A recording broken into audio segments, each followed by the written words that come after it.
Hi empaths, welcome to Heart Space Wellness Alliance. Here's my healing room.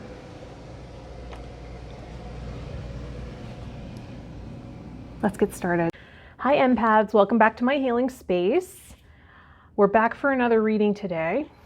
I'm going to clear the energy of the room, of my aura, your energy field, and invoke angelic energy, light beings, guides, and any other beings of the light that want to come in and help us have the most accurate, helpful, resonant reading for all the listeners today.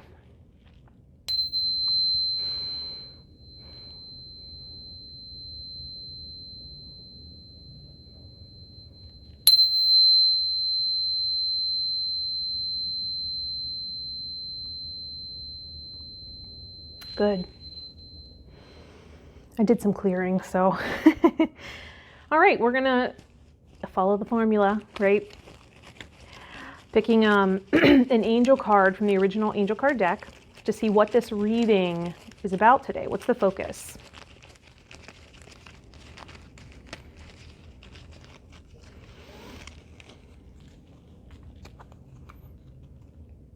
Wisdom. Wisdom. So, wisdom. Wisdom is the integration of information and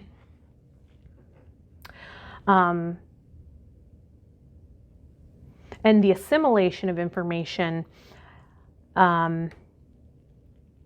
giving you discernment and the ability to see the multi-layers of reality, right? The ability to see that sometimes, we have these thoughts that are irrational, like all or none thinking. And wisdom helps us fill in some of those gaps, right? Wisdom comes from experience, maturity, and seeing lessons played out over and over again. So as I said, it's integrated, right? Let's pull some oracle cards from the Ascended Masters Oracle card deck and see what about wisdom. Wisdom might be your message. What is it you feel you've had the lion's share of experience with here in this life, and you're able to mentor others now, right? Education isn't just, institutes of higher learning, it's life. Life is our teacher too. So let's pull some oracle cards to see what about wisdom are we looking at here.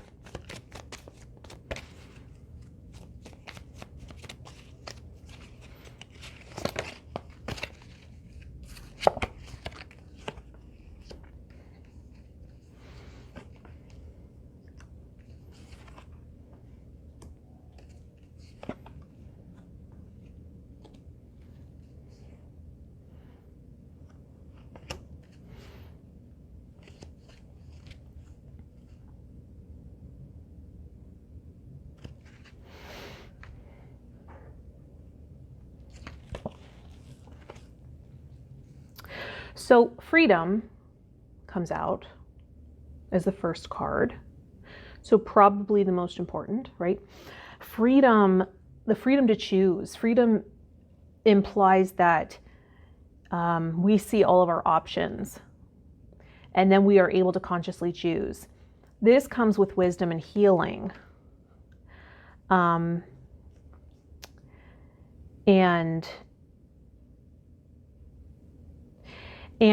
ridding ourselves of toxic patternings of sometimes overthinking to the point of creating anxiety for ourselves, or sabotaging through procrastination. And then we start to eliminate our own choices, right? With our own bad habits. So clearing and shielding your energy is going to be important. And that's about clearing the wounding, right? Clearing the pain that you're carrying that's not yours. Empaths do this. You know, the healers of the family, the artists of the family tend to do that. I don't know when, but we somehow opt in to carry the pain. So, and then we're the ones who heal. Part of that healing is giving back the things that aren't ours to carry. And kind of illuminating these unconscious agreements that we've made. And we made them usually as young children, right? We come into the family, this is family constellation. You know, I love my family constellation. We come into the family and we fill in the gaps to feel like we belong, so that, you know, we don't risk love being taken away, right? We want to feel belonging. So we might sense unconsciously, oh, no one's really feeling the emotions here. No one's really feeling anything emotionally here. So I'm going to come in and I'm going to experience all the emotions of this family. And then as adults, we might notice, oh, I'm always the one crying, right? In healing session work. When there's group work, I'm the one that carries the emotions in the group. Or at work, I always seem to have a sensitivity to all the feelings of everyone around me, and then I feel unstable and people judge me, but really it's like I'm carrying the emotions of the space or the group. You know, these are group dynamics, right? And so work your magic is about really taking this healing path into your own hands. Literally, Saint Germain has the healing energy, you know, of the Merkaba inside his hands. So shining a light on this and maybe organizing this energy in a way, by tuning into it, right? Awareness is the initiation of the healing, so the illumination is the start. And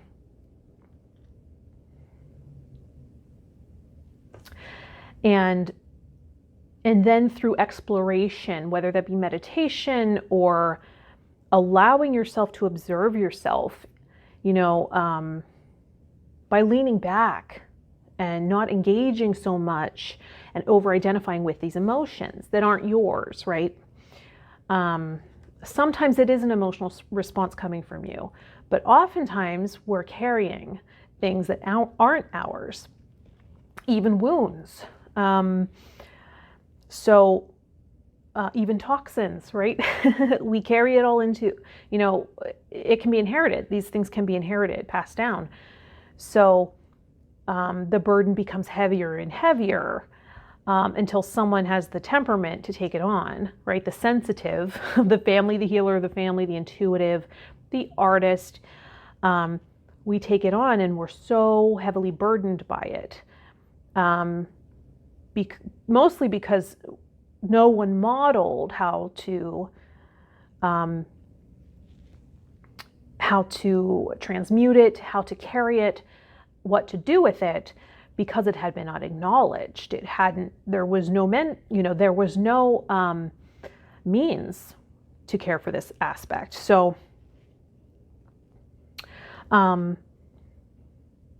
so the twin flame card comes up with Angus and the swan.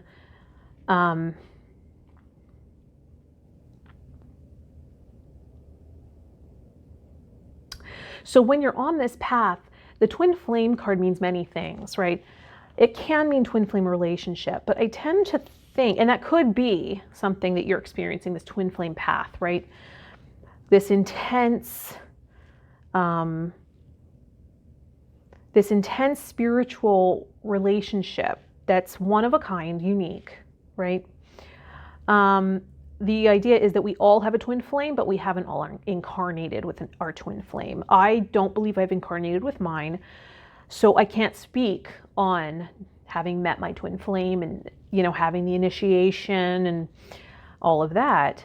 In fact, I was told by a trusted healer and reader that I elected to come to Earth and fulfill my purpose as well as my twin flames. And I'm just like, great, that does sound like me. But you might find that you're having these spiritual connections and that might be accelerating, right? You might be running into soul connections and they're not all of benefit, right? You don't sense that they're all peaceful ones, right? Where it's like, I see you, I acknowledge you, I know you, there's resonance here, there's recognition here, and it's beautiful. It might be really intense connections that are for the purpose of karmic resolution. So it feels intense, it feels out of balance until it comes into balance, and then there's no more connection, right? There's no more contact. Sometimes that's what happens on the spiritual path, right? We come into contact with all kinds of soulmates, right? And there are soulmates of different natures, right? Some are romantic, some are friends, some are family. And they may be put in our path to help show us something, teach us something. And seeing that for what it is wise, right? Seeing that for what it is helps us not attach, practice non-attachment. And remembering that bonding is healthy, but bonding implies that it's not stuck, it's not attached, it's able to flow, right? It's able to ebb and flow. And when the time comes to let go, you're able to do so. And appreciate what it was for what it was, right? Whatever the connection is. And feeling peace, right? Always coming back to peace. Peace is a very high frequency emotion. It is, just below enlightenment, on the frequency scale. So the emotional frequency scale. So, and the words peace offering come here, are written here, right? Peace offering.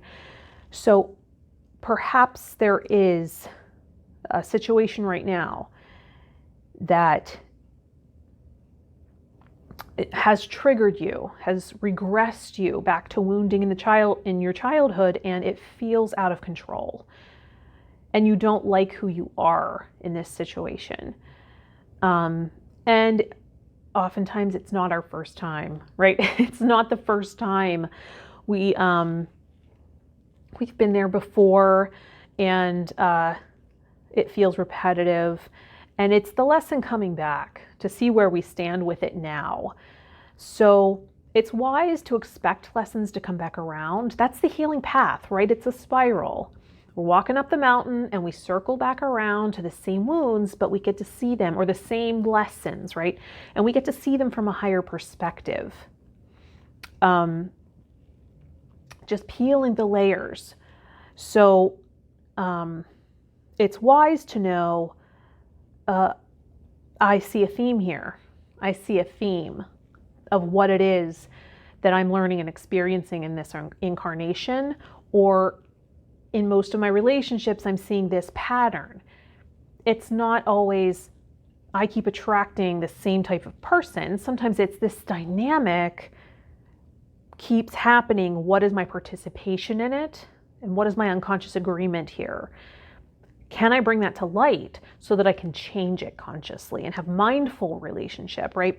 So that I'm able to be mindful and consciously co-create partnership in a way that feels right for me. That's not just these unspoken, unconscious ideas that were put upon us, but it's really you knowing yourself well enough to know exactly what your needs are in relationship and to not enmesh them and confuse them with your personal needs, because your personal needs are your responsibility. We don't put them on another, right? So knowing how to separate that out. What is my responsibility to take care of? How can I not push that on other people? That will take practice, right? Because we're not taught that. Oftentimes we're modeled, my happiness is this person's responsibility. That's what's modeled to us, right? So we take that on. We think that's how things work. And it's not true. We need to take responsibility of our own happiness, fulfillment, and path. And when we're able to do that, we have more freedom. More freedom. Right? It's wise to take responsibility for your happiness and to not burden your relationships with that. No, I take care of my happiness, you take care of your happiness, we come together and we share it. So if you're able to see it that way,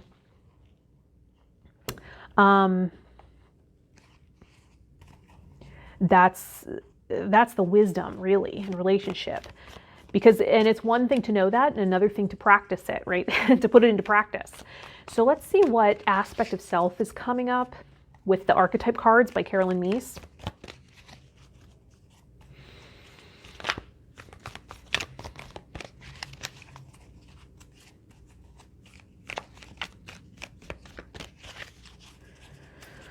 What aspect of self?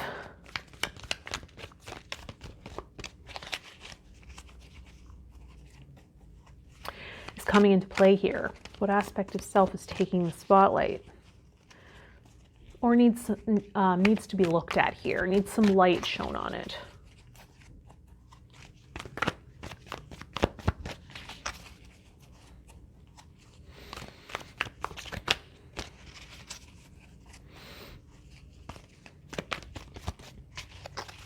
What aspect of self wants to come forward with this reading about wisdom?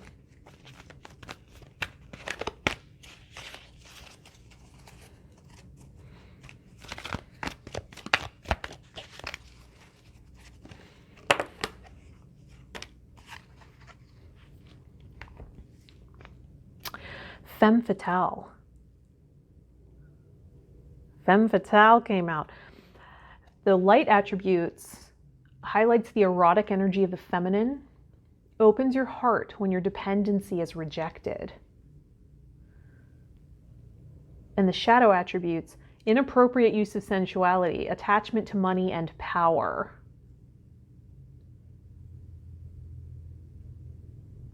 That's so interesting, isn't it? We were just talking about dependency. Not depending on another for your happiness, for your fulfillment. Using your erotic energy to try to entrap somebody into partnership so that they can then care for all your emotional needs. It doesn't work like that, does it? Not just emotional needs, maybe needs for money, needs for safety, protection, right? When maybe it's not a genuine connection, a genuine feeling. In the long run, that's draining on both people. When it's not genuine, when it's not a genuine connection, on the long run, there's an emptiness, a void.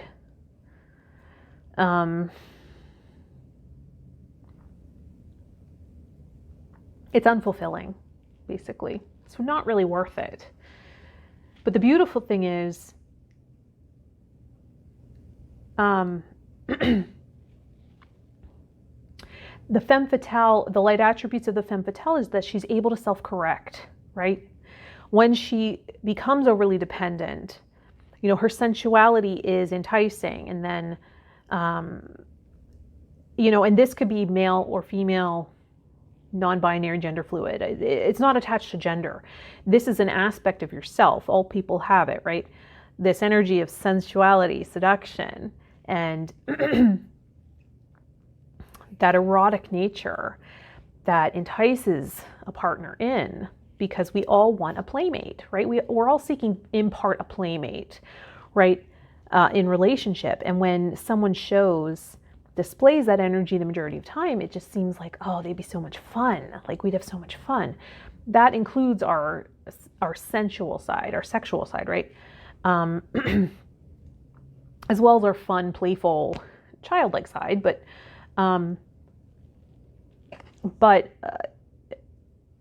sex is like adult playtime, right?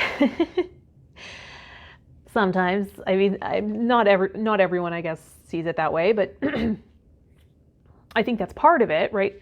And so when you misuse that, right? When you spread that around in a way that's no longer just fun, but it's sort of like entrapping people or tricking people, or you're exchanging it for something. It feels out of integrity, right? But like I was saying, the beauty of this aspect is that he, she, they are able to self-correct. So, and instead of becoming vengeful when the dependency is not, when the answer is no, able to just open the heart. Say, oh, you're right. Okay, come back to heart center. I guess I was a little too much in that sensual energy. All right, come back to heart. So that's very interesting about the femme fatale, right? Let's get to the tarot. I like to use the original Rider-Waite tarot deck. That's my go-to. And see what else is coming up for wisdom in relationship. Learning the lessons that we're here to learn, integrating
So we got the Six of Swords.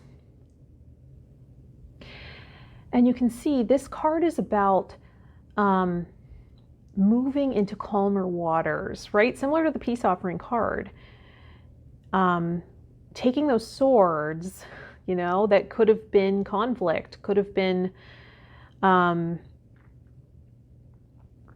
because I think the Five of Swords is about conflict. I could be wrong about that. But taking the Six of Swords is taking you and your loved ones into calmer waters, intentionally, consciously, right? Making a conscious choice to do so. See, moving from the rough waters into smoother waters. And then we have the Page of Pentacles. The Page of Pentacles is about a new beginning or offer of something in the physical plane, a material offer, a substantial offer, maybe a more conscious offer in a relationship. based on choice and freedom. So maybe we're getting out of we're getting out of these rough waters of all this unconscious wounding and these agreements that were unspoken, and we weren't really clear about what was going on. So we were projecting our rules for relationship and how you show up in the world and in life on other people, on somebody else, and it was creating conflict in relationship. So maybe we're moving out of that and we're becoming more conscious, more mindful, and realizing who came up with these rules and why do they apply to this situation? Did we ever talk about this? I don't think we did. So how about we actually consider what the needs of this specific partnership is and make a new agreement in the material world based on reality, based on our dynamic, our reality, what works for us, what works for this partnership. And then we have the Moon card. The Moon card can be about working in the dark. So it could be about working on the unconscious, right? Working with the subconscious and the images therein and the unconscious ideas and beliefs around relationship or anything in general. But for this particular scenario, it seems like we're looking at how we show up in partnership, how we show up in relationships. This could be entanglement after entanglement after entanglement because we have this unspoken agreement that I'm investing in one person, but the other person hasn't agreed to that, right? And then we get angry or feel hurt when it's just something we hadn't spoken about. And the Moon card can be about working in the unconscious with these perhaps insecurities, right? Perhaps wounding that affects partnership, that affects all relationships, because we start with relationship to self. This is also about feminine energy, feminine essence, right?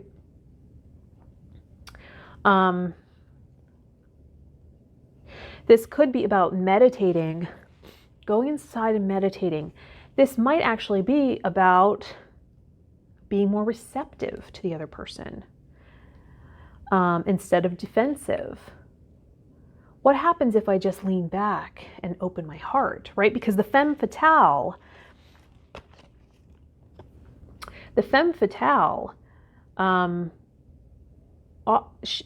self-corrects by opening the heart, opening their heart. And the Moon is about that feminine essence too, the yin energy. So that's about receptivity in relationship. You know, in order to balance connections out, there is this balanced exchange of give and take, right? It keeps the energy moving in a circular way in the partnership. And it's not about giving the same things. There's things that, you know, this is why we talk about compatibility as opposed to connection, right? Connection are all the things we have in common. Compatibility are those things that are different, but when they come together, fill in pieces, right? They come together and support the whole so that it's a moving entity, right? So sometimes it fits together nicely, just naturally, not often, right? Sometimes that happens and we just intuitively fill in gaps for each other and it starts moving, and we know we carry our weight in the relationship, they carry theirs, and it's this unspoken thing and it seems to work. Sometimes we need to communicate these things, right? Or look at our expectations.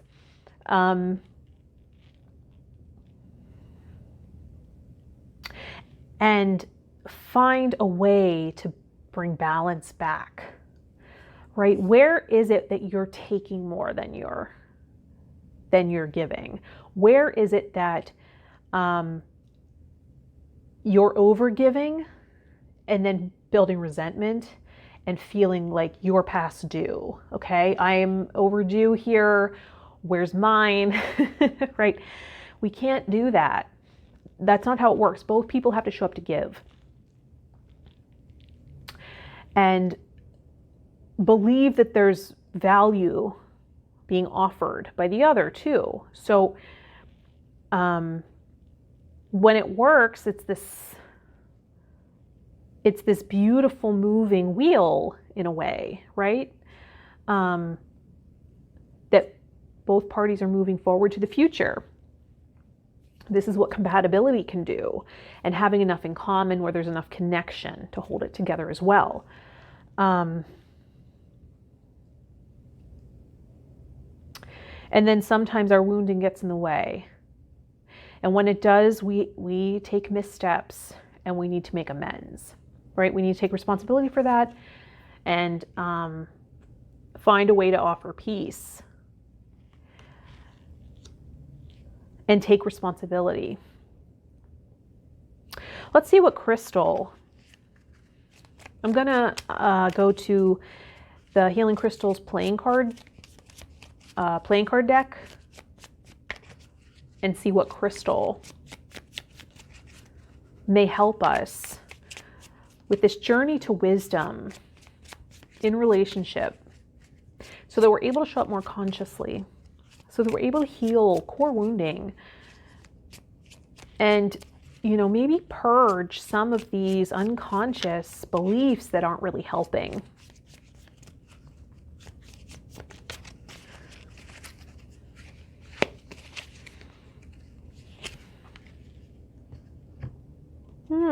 Smithsonite. Wow.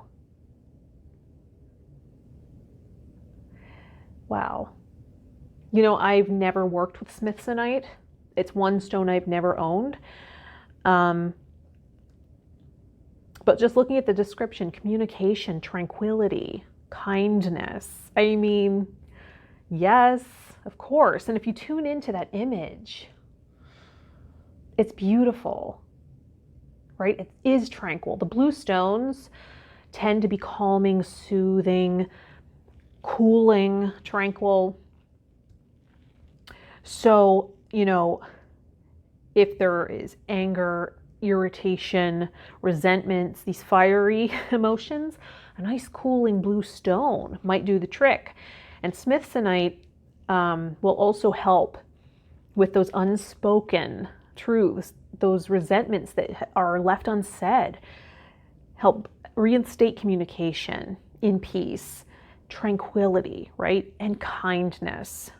Kindness is wisdom. Kindness is strength. So if you can find a way to be kind, you win. If you're able to maintain kindness, well, I already found an essential oil from the essential oils. This took my breath away. Rose. I'm blown away. Rose is the highest vibrational oil. It is it's the rarest. I don't know if it's the rarest, but it's the most expensive. So it takes so many rose petals to make just a little bit of oil.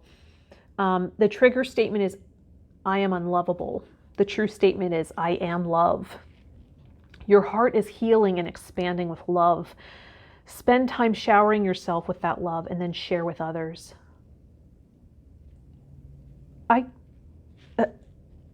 I'm speechless. Like, do these cards floor you? Like, I'm floored. So this is about maybe taking one approach that you've always had of trying to initiate a relationship with the sensual energy. And, maybe that's taking too much of maybe that's too much of your approach, right? Maybe the sensual connection is the part that's easiest for you, Maybe establishing chemistry and magnetism is easy for you. You have a lot of sensual energy. And maybe the wisdom here is that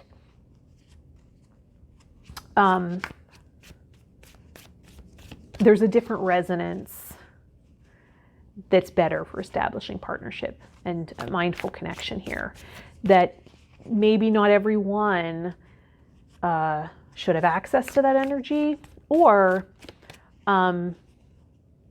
looking at how maybe we're using it in a way that's covert, right? To entice and entrap and get our way, get power over somebody, or hook someone in, and not using our heart energy enough, right? Maybe there's not enough love flowing through. Maybe we're afraid of vulnerability and opening our heart. So we use the sensual energy to attract attention, and that's such a low quality replacement. And then we're angry that we don't have love, and and it makes us feel insecure, and then we judge ourselves for putting our sensuality out there so much. And you know, attention seeking behavior is it's not problematic in and of itself, but when we believe attention is love, that can be a problem, right? Because it's not satiating. It's not love. It's very poor replacement. So maybe this is about finding a little more self-respect and showing up in a more heart-centered way, instead of always coming from the sensual place. I think there's a place for that. I think that, you know, it's good to own that part of you. There's nothing wrong with it. But I think that knowing that the value of the heart connection and love is just much more satiating and fulfilling, particularly if you're seeking partnership, right? So sexual empowerment is one thing, right? Coming into our awakening there. But if partnership and conscious relationship is what we're seeking, we will need to get in touch with our heart center, right? And open our hearts a little bit. So I'm shuffling the Crazy Sexy Love Notes by Chris Carr. And just see one last message with a nice visual. These cards are beautiful. They have great imagery on them. They're very colorful and playful and inspiring. So let's see what last message will wrap this reading up.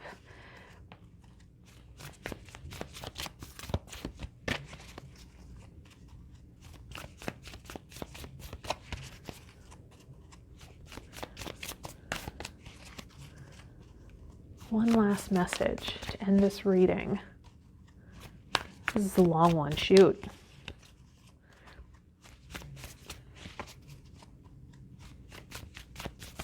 One last message.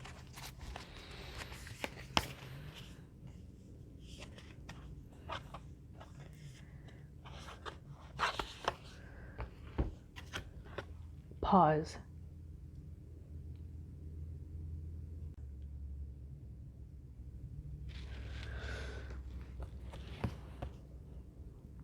Look at the heart on her sweater.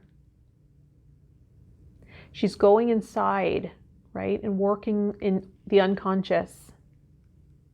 Maybe asking for guidance, wisdom, right? Coming out of her cocoon. See the butterflies being represented? Pausing. You know, that's in part what we were saying here with the moon card. Going inside. You're getting in touch with the feminine, receptive energy. This is about being centered, right? We bring our palms together, we center our energy. It's one quick way to really get centered, bring in frazzled energy, right? So that can be one way to get to peace. If you're experiencing a lot of frazzled, charged energy, bring your palms together in prayer position, and it can have this effect of centering the energy. And then close your eyes and go inside. And ask for guidance. It's a time to pause and regroup. It's wise to know when to